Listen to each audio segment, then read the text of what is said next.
40 வயதுல இருந்து 60 வயது இருக்கக்கூடிய ரிஷபராசிக்காரர்களுக்கு என்னமெல்லாம் ஈடேற போகுது. கண்டிப்பா ஏதோ ஒரு இன்வெஸ்ட்மெண்ட் பண்ண போறீங்க, நகை வாங்க போறீங்க, இல்ல பெண் குழந்தைங்களுக்கு ஏதோ ஒரு இது பண்ண போறீங்க.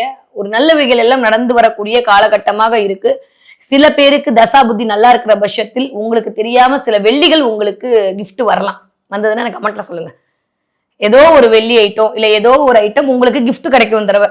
சரியா? அதுவே உங்களுக்கு ஒரு வாவ் அப்படின்ற மாதிரியான தன்மையை இந்த தடவை கொண்டு வந்து சேர்க்கும். ஓகே. நீங்க 60 வயதை தாண்டிய ரிஷபராசிக்காரர்களுக்கு இந்த தடவை ஆரோக்கியம் மேம்பட போகிறது. இதுவரைக்கும் சிக்குண்டு இருந்த ராசிநாதன் ஓரளவுக்கு நிம்மதி பெருமூச்சு விடும் போது எங்க வலிக்குதுன்னே சொல்ல முடியல. ஆனா உடம்பெல்லாம் வலிக்குது அப்படின்ற மாதிரி பாயிண்ட் பண்ணி எனக்கு சொல்ல முடியல. ஆனா எல்லாமே ஒரு மாதிரி இருக்குன்ற நிலைமையெல்லாம் மாறி ஒரு ஃப்ரெஷ்னஸ் ஃபீல் பண்ண போறீங்க. இந்த தடவை நீங்க என்ன பாப்பீங்க அப்படின்னா ரிஷபராசிக்காரர்கள் இந்த தடவை முயல் பார்ப்பீர்கள்.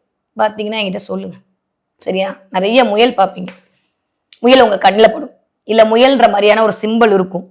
இல்ல முயல் அப்படின்றது உங்களுடைய ஒரு படமாக ஒரு வால்பேப்பரா தெரியும்.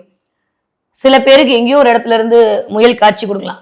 ஒவ்வொரு மாதமும் ஒவ்வொரு விலங்கா சொல்லிட்டீங்கன்னா எல்லாமே காரகத்துவத்தோட சொல்லிட்டு இருக்கேன். இதை பார்த்தீங்கன்னா இந்த தடவை இது வரைக்கும் இல்லாம ஃபாஸ்டா குடுன்னு ஓட போறீங்க. டைம் போறது தெரியாம இருக்க போது. பணம் முயல் அப்படின்னாலே பணத்தை இண்டிகேட் பண்ணக்கூடிய பணம் வருவதற்கான வாய்ப்புகளை கொண்டு வந்து சேரப்போது.